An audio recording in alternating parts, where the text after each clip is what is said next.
We brought in a 1970 Dodge Challenger convertible, 318, plumb crazy car. Neat car, rusty car, rough car. I had made a deal with the gentleman who owned the green 70 RTSE to restore it. At the time, I felt I could probably restore it. Over the years, we've been moving the car around, waiting for it to get into queue, waiting for it to get into queue. And every time we move the car, it weighs a little less because of the rust. Something shakes off of it. I was really worried about its ability to be restored. Worried enough that I had Tony D'Agostino, when he was out here, go around the car and try to give me an objective, optimistic, if you can, view of the car and should it be restored. I know he says it's a rough car, but still, it's a E-body convertible is the #1 desirable type car. To make things even tougher for me to make that decision, Brian, when he was out doing an interview for the RTSE, he talked about that car and what that car meant to him and how it had been a part of his life. My name is Brian Lansford. I'm from Wadsworth, Illinois. In the late 90s, mid-90s, I bought this convertible behind me. So after I purchased the car and had it for a while, nobody around did Mopar restorations, and this one was in need of much more work than the other car that I have. I decided to go ahead and cut that car loose, and the car had been sitting in this guy's backyard since 1999, and I got a flatbed, made a deal, wrenched the car out, shipped it to Mark, and that's the start of this journey. You know, it's a sad fact that we can't save them all. I wish we could. You see all the cars in here? We're gonna save all of them. I wish I could save everyone in the world, but we can't. It's a sad fact. We just can't save them all. Okay. So the steering wheel horn. Steering wheel, I don't know if it'll clean up. You've cleaned up a lot more wheels. If it's not cracked. No, believe it or not, the wheel doesn't matter. Because you can put that other piece on another wheel. No, I know, but I'm just wondering how the overall shape of the wheel is worthless. Now, the other reason I had Tony looking at this car with me is that he knows parts. Because let's face it, if we didn't restore the car, then what do we do with it? Crush it? Well, there's parts of it we'll crush, but there's a lot of good parts on it. Tony is a parts guy. Tony's Mopar Parts has been around since I was a kid. We were both kids in this business starting out. I knew I could trust him to tell me what the value of the parts were, what the marketability was, and then at the end of that, we could add all those things up and come up with the prices. Hey, this thing worth more dead than alive. Outside door handles, this one's in really nice shape. I know they make the new ones now, so is it the same thing? I sell NOS pair for $165. So it's worth 50 bucks for a pair of used ones, maybe, 25? You're never gonna sell them, you're never gonna use them. So as I was watching back through this episode, some of the old material that I hadn't seen in a while, and you guys are watching it right now, kind of a recap of when Tony was out, I noticed that my hunch about him being negative is not wrong. He is a very negative person. Now, that's a pretty good hood. I looked at it the other day when I was walking around it. It's a flat hood, which they're making into the Shakers. Not anymore, because they make the shaker, you could buy the hood now from AMD. Yeah, well. So, I mean, by the time you buy the stuff to convert it, you're at the new hood. He's also, I can't say anything. Every single thing I say, he can't just let it be. If I say the sun's out, he goes, yeah, that there sun's out, but that there sun isn't very hot. You know. Well, in this case, follow me around. Hey, Tony, I think this is worth this. Boom. Okay, you got to put a value on that somewhere, right? Hey, look, they don't make convertible quarters now. You could hey, Mark. No, they don't. Hey, Tony, I think this should be over here. And then a little bit later, when they knew they were doing the AER, they put those in, but they didn't get rid of those. Except for this would be a TA. And every time I say something, bam, he's back with it. No, that's not true. Yeah, it would be a TA. There's no AER Challenger. No. However, speaking of that. That's pretty bad, huh? Yeah, you have to stoop to that level. Sad. I just tried to talk about polishing the moldings on the windshield. And those being really nice, you'd probably have them polished and I don't have them. No. If I have them polished, then they go, oh, it's not just right. No, that's not what I do. I don't do that there. I don't do that there. Let somebody else decide that. Just hand them the moldings. Let them see it, because no matter what you do, it's never going to be good enough. Okay, I get it. I'm sorry I said anything. I would have put $300 or $400 on a donor dash. I mean, that's what you'd charge me for one. I just wondered what. Real numbers. If the dash pad core is worth something, I guess you could be generous and give $300 for it. Yeah, but is that what you'd sell it to Mark Warman for? One of the things I thought was kind of funny, I called him on it a couple of times and he shut me down. Yeah, don't do that there. Don't do that. $150. And why'd you charge me $400 for the last two I bought? Because they were better? Was the fact that some of the parts that I was getting prices on, steering wheels and moldings and stuff, he's charging me more than he's paying for them, but our deal is he's supposed to sell them to me at the price he pays for them. Complete steering column, without the steering wheel, complete. Power steering.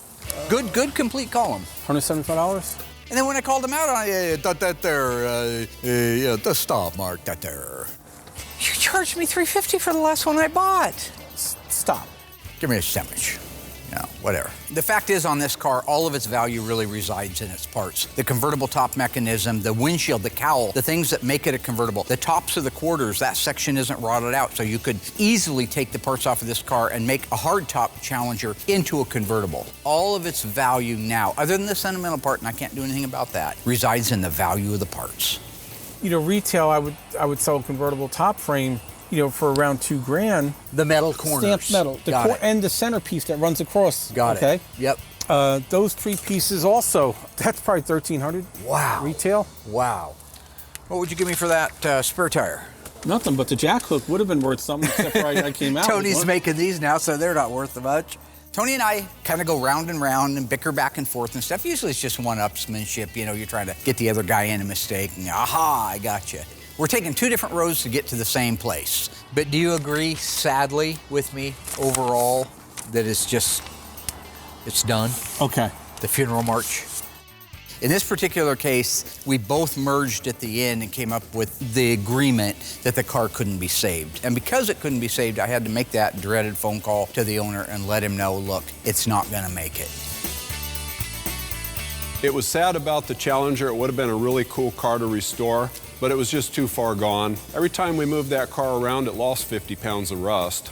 We can't save them all, and that really sucks. It always hurts for me to have to say a car isn't restorable like this one. But it hurts a little bit worse when the guy has all of the paperwork that you would love to have on a Hemi car or on a 6-pack car. He had the broadcast sheet, the fender tag, the door VIN label on it, the dash VIN was there. He had a breakdown showing it was one of only one ever built with that color combination in a convertible. He had the original point of purchase invoice for the car. So it does really hurt when you have to knock something like that out. Well, this little car was given to us last year. It was part of those California fires. Unfortunately, there's not much we can do with it, right, Dougie? So recently, a fan of the show donated a '73 Challenger Rally that had been in the California fires. Mark and I looked over the car, and there was absolutely nothing on the car that we could salvage. We took it over to a local recycler and had it crushed. Some of the cars out here are better than what Dougie's driving. So, of course, Mark had to film that to torture me. You know, it was a Challenger Rally, but look at how, you can just see the sag in it. Right there is the cowl. That's how hot that thing got. It sagged in the middle. It's just toast. That's ridiculous. I do that just to torture Dougie. There it goes, Dougie. Like I ain't got something better to do than torture Dougie. Yeah, I do it partially to torture him. There goes the hot rod. Oh, man, it was hot, wasn't it? Burned some marshmallows in that was car. Nicer than your Barracuda when you got rid of it. Yeah. Yeah. That was better than any car I've ever owned. All those look better. But I also do it because I make it into a little 3-minute video. Bye-bye, little Challenger. I put it on our Facebook page, www.facebook.com/graveyardcars, and I get paid. I monetize it. Bunsen burners, nice little earners. Cash.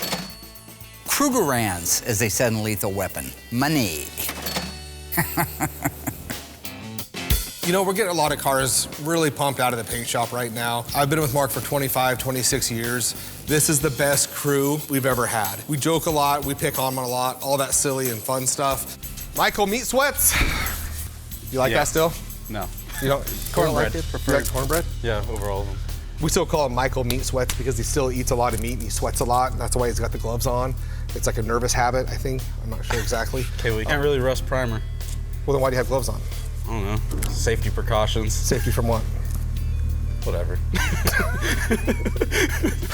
But what it comes down to, everyone's just kind of found their place. I have the metal shop doing the best work they've ever done. We have our Bondo guys. We have a younger guy and we have an older guy that work great together. And both of them are doing about a car every 2 weeks. I have my helper Noah that's been with me for a while and my son Brody who's learning. So this is honest to God, the first time we were just doing a great job. So when you're converting one of the muscle cars over to accept one of the late model crate engines and transmissions like the Silver Sport 6-speed, there are provisions you have to do to these cars. One of the biggest ones, converting that floor over to be able to accommodate that 6-speed transmission. It's a bigger transmission, bigger bell housing area than what the cars came with. So we have to raise it way up high and open it up. There are actually templates, if you look carefully there, you'll see there's some templates that are put down on the floor. We have to bring the floor up, cut it open, bring the floor up to that height, add whatever material is necessary, weld it back up again, seam seal it, and then it's ready for paint. You know, this car is actually pretty cool to do. I'm super excited about it. It's a tribute car. It started life as a 71 Challenger 318 car. And we've done Hemi Orange a bunch, so some things aren't as exciting, but with this particular car, Hemi Orange, Hellcat, orange stripe, beautiful interior work. We painted the underside also, which is different. So it's a tribute, but with like a Graveyard Cars twist on it. This is something the customers wanted his whole life. I do not mind doing tribute cars as long as everybody in the world, those at home and those are the people that are buying it, know it's not a real car. The original car we're basing this one on was actually a 446-pack 4-speed 71 Challenger RT. EV2 Hemi Orange with the orange side stripe. It's actually in the book, the orange longitudinal stripe. So when this car is done, you compare it to the pictures that the guy sent me that we're building the car for of what the original car looked like. It should be an identical twin. And to me, I think that's just the coolest thing. There's only one of those other cars, and some guy, I believe he's in Canada, owns that one. This is going to be another one. The big difference is it's going to have the Hell Crate 707 horsepower engine in it, like we put in our Hellbird, the Superbird.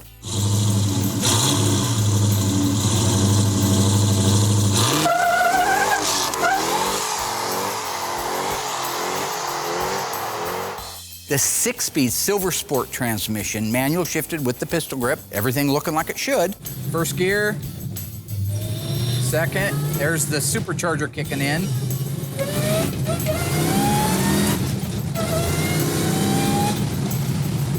Oh, that's wild.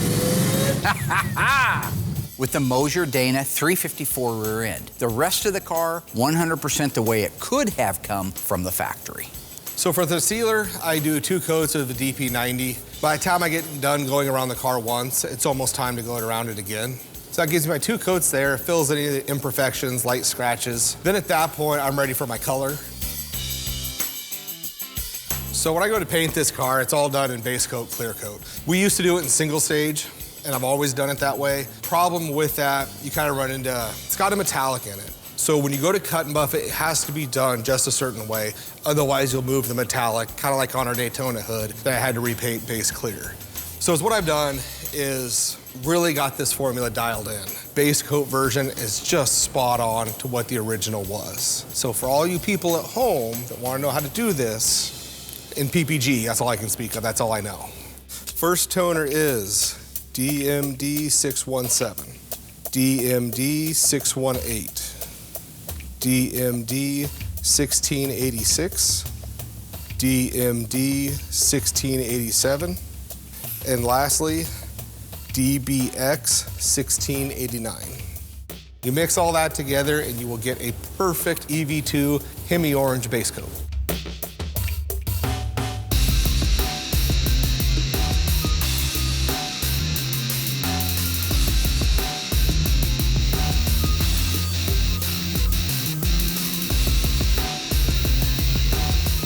See it? The slow motion stuff, you stop it. It's your fault. You talk to those editors. If I see another thing with Will doing slow motion stuff, I'm gonna absolutely vomit. So stop the slow-mo. Sever the bloodline. Ensure the bloodline.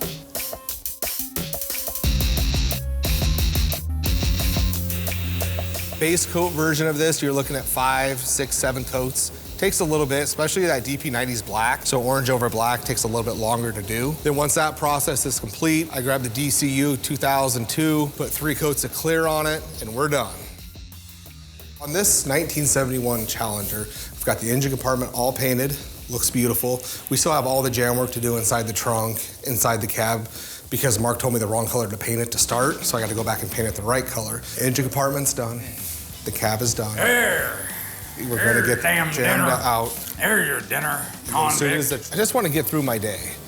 This is that Zag I'll have Nut Shane bar. come over, Eat the Zag hang Nut the bar. fenders, hang the doors, hang the hood, well, you're feeling like- kind of do like a final fitment type thing. You remember? And then at when, that in point, 48 I'll do a final hours, block. We'll get the when they whole get in the entire big thing fight at the painted. end, and old Nolte saying, "Ah, your boys came Then once and it's saved painted, your ass when they I'll did." have Noah come over. No, get the cut and that's buff your character. done. You're Once the the one cut that and buff says is that. done, we'll push You it over. say, "I was about to We'll get your push it ass, over. Gates."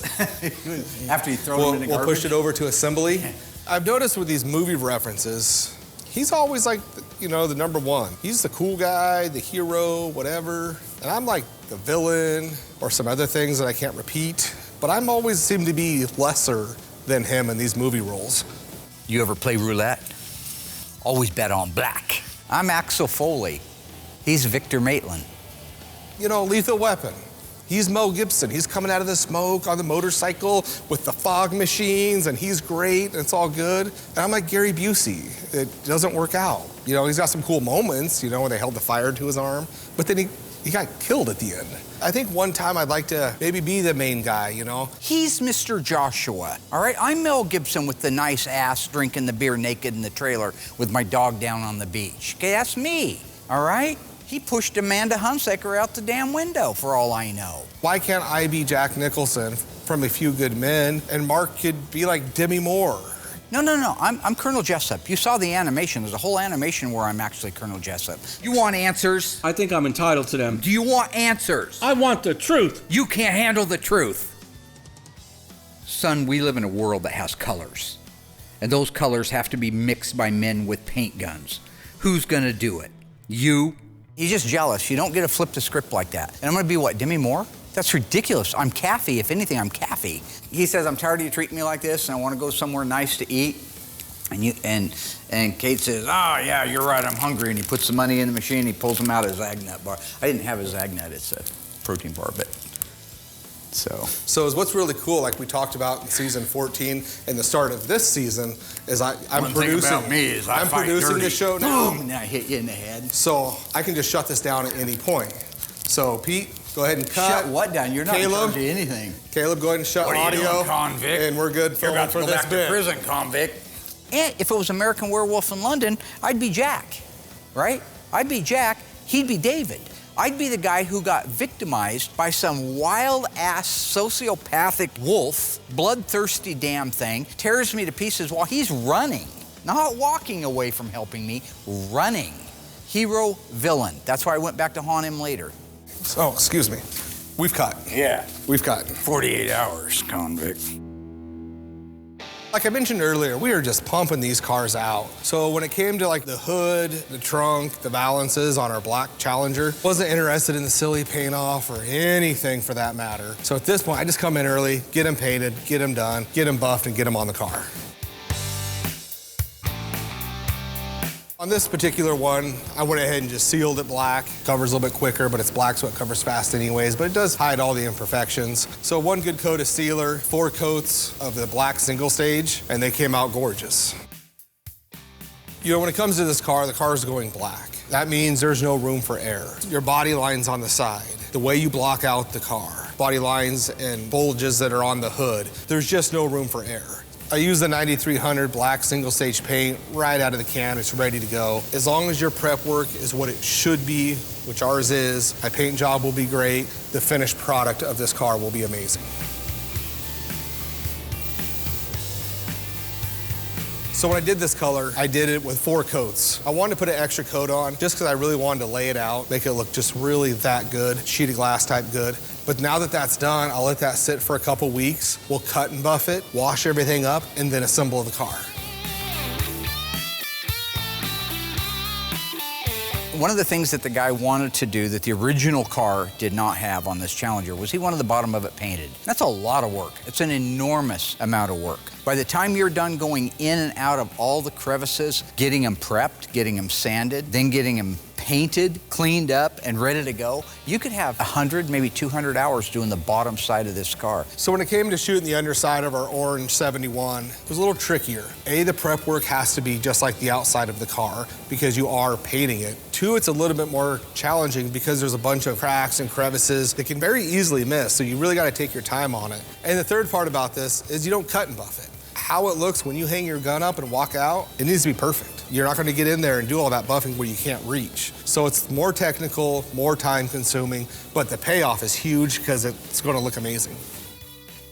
It's not that we're not used to doing paint work on the bottom of a car, but when we do it, it's usually to emulate the factory dipping process. So if you go back to Brett Torino's gorgeous, one of 2 ever built 1970 Coronet RT convertible 426 semi 4-speed cars, that one got painted the gray, the factory simulated gray on the bottom. Then when you paint the outside of the car, the color just blows in on it. Very natural, very OEM looking. Cindy D'Agostino 70 Challenger RT, we did the same thing. We've done it a few times. The nice thing about that primer that you're putting on the bottom is a flat, maybe an eggshell at best. So you don't see all the sand scratching, all of the problems that you will through a metallic paint job. So the bottom of the car, when you're painting it with body color, in this case EV2 Hemi Orange, it has to be prepped as well as the outside of the car. You know, it's still the underside of the car, and some of it's original. And we had our guy bodywork the whole underside. So I DP90'd it first to ensure that I had no rust issues. I had good adhesion. It'll bite really good to that bare metal. Being the underside of a car, I don't know if he's going to drive it, but it will take more of a beating. So I DP90 makes sure that it just locks that whole paint job in. Then I put 2 coats of pretty heavy coats of sealer, because you kind of get blind looking at the whole underside. Did you get every single pit? Is everything perfect? So you put 2 coats of sealer on it, because if you miss something small, that sealer is going to cover it. So by the time you get to your color going on it, you may have bridged over something very small. And you got a good combination of product that will handle going down a gravel road, will handle being driven on the freeway. That's why all those 3 steps were done. Since we're not cut and buffing the bottom of this car, I can do it in single stage. I can get it covered in 3 coats. I'm in there half the time, and as long as it's prepped right and you take your time, it'll come out not needing buffed, which it did.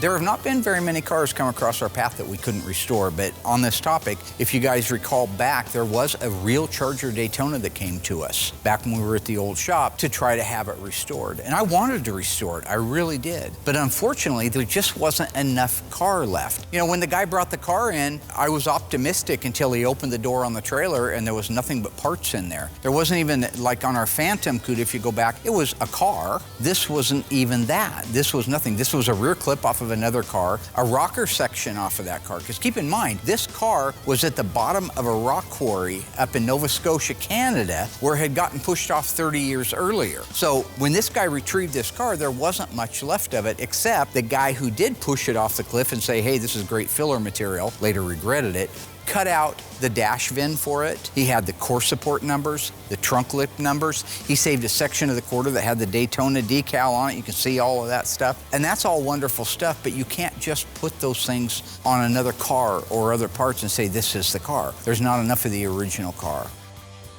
Where's the rest of the car? I just think he took the wrong exit and was supposed to go to the scrapyard. Another great thing about when you watch back through some of this old footage is it reminds me how much I hated Darren.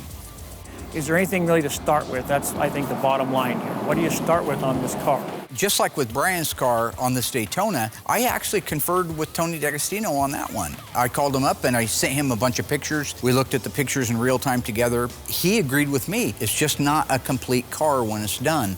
Basically taking the numbers off of one and putting it on something else, and we just don't want to do that. So that car, unfortunately, also had to get knocked in the head.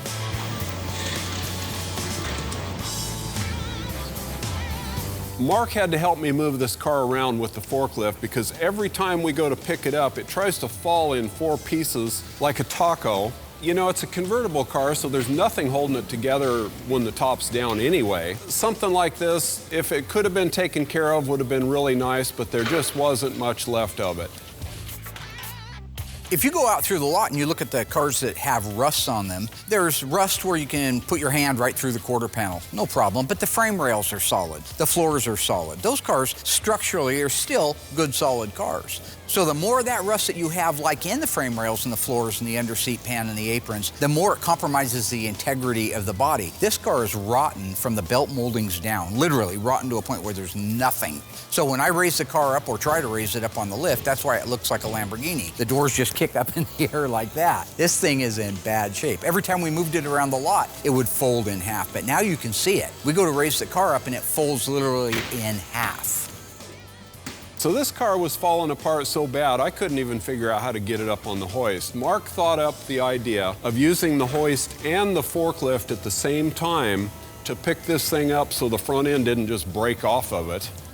All convertibles come with reinforcements. They have the angle iron inside the rocker.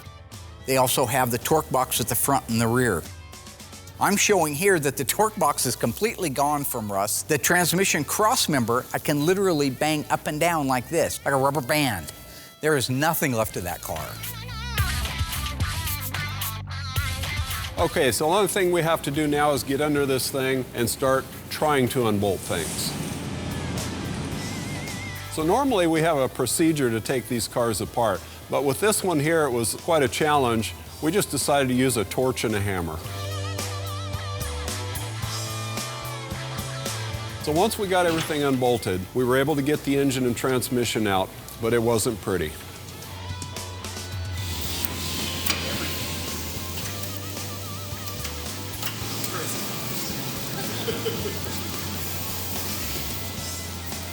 So basically, Mark gave me a list of things to save, but it wasn't much.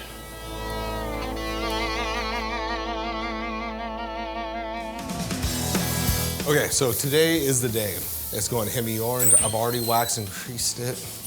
I just want to paint cars. Hi, Willie. I've already got the wax and grease done, so at this point you go through, tack and blow it. I'm a good dad, I'm a good boss, I'm a good painter. I don't need to be Jaws. Getting little dust particles off the car, and then we can start dropping our base coat on it. Looking good, William? When it comes to painting the car, I wait till I know when Mark's in bed. He's not a night owl. He'll be in bed by 6:30, taking his little slippers off or whatever his routine is, his half-gallon of NyQuil. In typical fashion, one of my rap friends around here, I don't know which one, obviously sold me out, and you know, shows how much pull I have around here. EV2? What color is it on the Dodge EV2? I always forget. So you guys at home, you know, if you get tired of Mark jumping in, stuff like that. Hey, this is why you get overspray in your engine compartments right here, because you have these little peekaboos. And then, peekaboo. Maybe I should try church. If I'm as bad as Mark says I am, maybe, you know, I need church. Rare car, my friend. Oh, this one's a tribute to it. You know which one we're doing, Bubba? William? Are we getting along now? I'd like to, if that's okay with you. I would like to get along with you. Unless for some reason I have to correct you. It's kind of like a magician, right? My teaching style. It's a sleight of hand. He's so focused on hating on me for my ridiculousness, my silliness, as he would call it, that he doesn't realize he's actually learning something at the same time. He's hating it so much, he's actually learning something. I'd like to. Just talking to a gentleman named Lloyd. From Dumb and Dumber? No, that would be what you'd go to. No, The Shinnin with Jack Nicholson. Lloyd was the bartender, the make-believe bartender. I don't know what The Shinnin is. The Shining. Oh, The Shining, yeah. Do you ever see it? Yeah. Shot up in Portland. You know, when it comes to Mark's movie references, he doesn't pick up important, like, plot points of the movie or something everybody that he's telling the story to can relate to. He picks the dumbest part that nobody even cares about and then tries to take credit like, oh, man, and then he beats it into the ground. You know, stop him 6 months later. Put a loaded gun to his head and a firecracker up his ass and threaten to light it. I promise you, he will remember everything. And that's what teaching is about. Going to the ear with a point and the heart with a story. Whoa, a minute, hang on. How come you don't have the hood on, buddy? What's that? Are you gonna do the hood separately? Yes.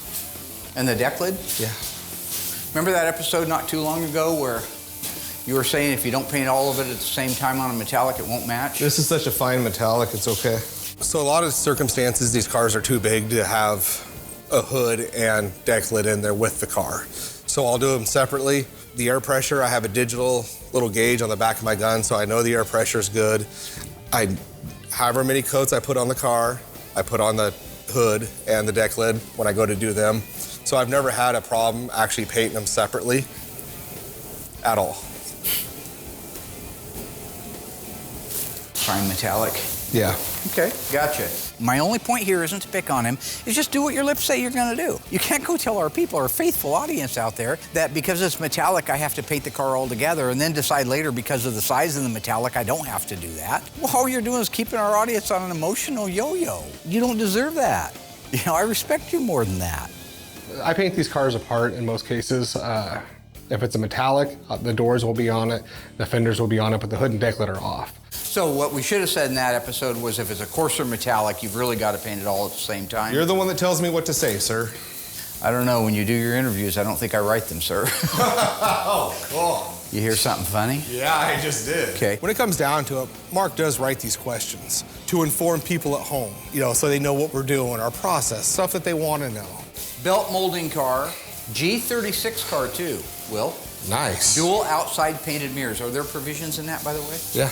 There is? But he goes so far that I have to go off script. Otherwise, if I go with what he says, it's going to be nothing like, oh, Mark's the man, ice tray, and he's got an award from Mopar. So they did add the second mirror? Oh, okay. Yeah. You just asked that. Something I want to show. You guys see those two little holes right there? Nobody cares. They just want to see the cars get built. So I have to go off script. I'm a rebel. Yeah. Well, I'm not talking to you, I'm talking to my audience. What I did is I just told Mark, hey, there's some attractive fan up in the office. Gone. Words of wisdom, Lloyd. Words of wisdom.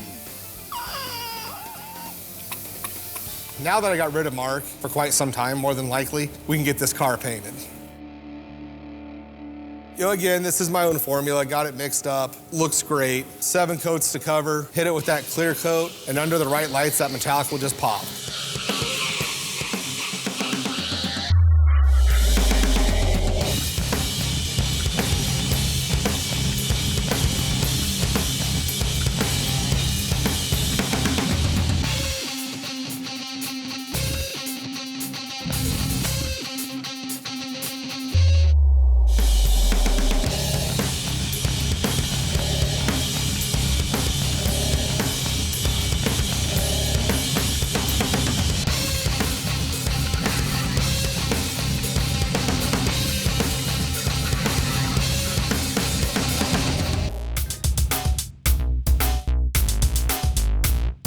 Once we got the drivetrain out of the car, it was pretty much straightforward from there for the disassembly.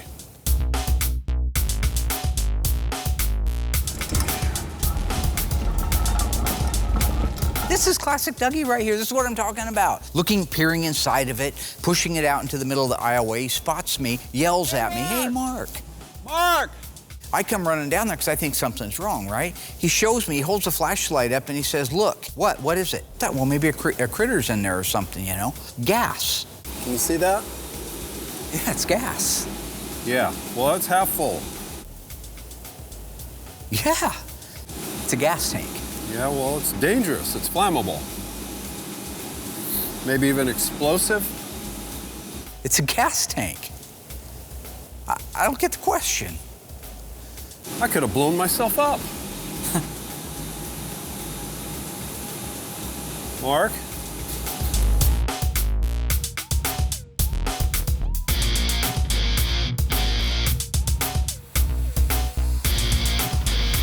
Okay, so once we got all the parts off the car, I had to cut the aprons and the front end off the cowl because Mark wanted to save the cowl and the windshield as a single structure.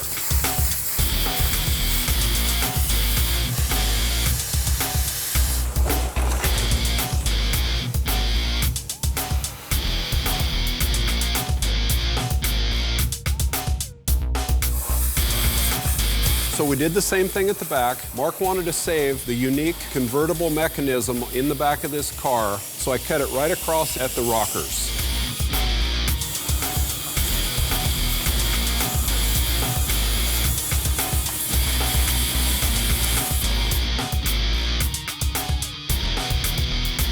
Now, another car that we have in the queue that we are going to save was burned like the Challenger that we crushed. But this car still has the original engine for it, the original transmission. It's a 70 Charger RTSE 440 automatic, and it's a loaded car. Quite possibly, when we're done running the numbers on it, it'll be one of one. All of the structural parts on the car are good, like on Windows car. Remember, we went through Windows car, and we determined that the frame rails and the aprons, everything down low was good. We just had warped sheet metal. That's what we have on this Charger. So stay tuned for that car to come through, because that'll also come back like the Phoenix Coupe. It'll be the Phoenix Charger. You walk the camera light across this thing and across the roof. In the camera, it looks shiny. It is actually really a matte finish. Now, I know Will gets tired of me going in and out of the booth, but I also try to educate my audience. In this case, I'm being serious. This car is a base coat clear coat, and I just want to point out that the base coat has to be top coated with clear. So when it's done flashing, when you've laid it out and you think you're done, you're not done, because if you pulled that car out in the sun, that paint would blow off within maybe a month. The wind would literally blow it off. It must be top coated. So all I'm trying to do is trying to educate the audience. No, this is great. I love this stuff. Although I know you're super informed lit will do just the same. Thank you. Yeah, me and my wife went out. Now we're downhill again. No, we're not going anywhere. So when I'm doing this in my lit, as you would say. You don't air quote something, actually, it's going to happen. We're going to have, what? What did you just say out of your face? It's actually out of my mouth. You don't air quote something. It's actually your mouth is on your face. Well, you're welcome. I'm happy to help you anytime you need it. Just come in like that. You know what's unfortunate? Give me He's the actually signal. very helpful, because there has been times where I've needed his help, for One sure. of the best in the world, actually. And then that just ruins it. I'm Edward Van Halen. If I want to talk about how I was jumping up and down on Valerie Bertinelli in... So this is why I get in trouble, is because of you. Yeah. So you, like we talked about in prior episodes, where it just goes too far. He's so full of information. If he would just learn when to stop. And see moments like this right now. This camera guy is focused, it's intelligent conversation. The camera guy... Corruption man got a cigarette in there. Okay. You know how you say... Now I know he died of cancer, that sucks. Okay. But he had a cigarette. Let's get this up shot. underneath the strings. In all honesty, I love working here. That's why I've been here a long time. Mark is like a pain in the butt big brother. I love him to death, his family. I wouldn't trade this for anything. So I do 3 coats of the DCU 2002 clear, and it's a thick product, so 3 coats is almost like 4. As far as in between coats, stuff like that, it depends on what the temperature is, you know? It does change. I like to go by feel. You know, I'll kind of go touch the paper or plastic, and that'll tell me when. Usually it's 20 minutes to 30 minutes before it's ready to go again. But I like to keep the booth around 70 because I like to paint the layout. Just take your time. Just be cool. Put your coat on, let it move. Do the same thing 3 times. Then I'll let it sit about 90 degrees for a couple hours. Then at that point, I'll run a bake cycle on it. Because I have found before, if you try to run a bake too soon, you'll kind of glaze over the top and it'll solvent pop. I let that whole paint job just take its time, and Noah thanks me for it later when he's got to buff it. If you were to kick the person in the pants that was most responsible for your troubles, you wouldn't sit down for a month. And that is Theodore Roosevelt. Teddy. They called him Teddy. It's Theodore Roosevelt. I don't even know if he had a middle name.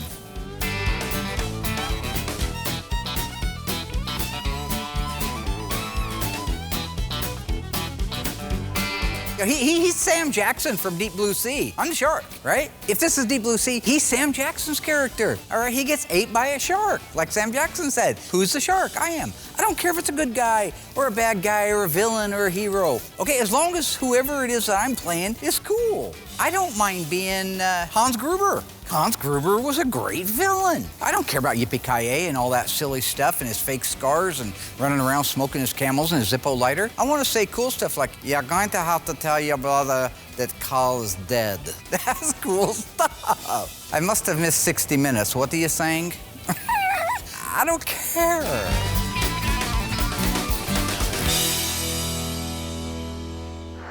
Hey everybody, Will Scott, #1 painter here from Graveyard Carz. If you enjoyed this video, make sure you go in, like it, leave a comment, and don't forget to subscribe to our YouTube channel. Now I'm gonna get back to painting.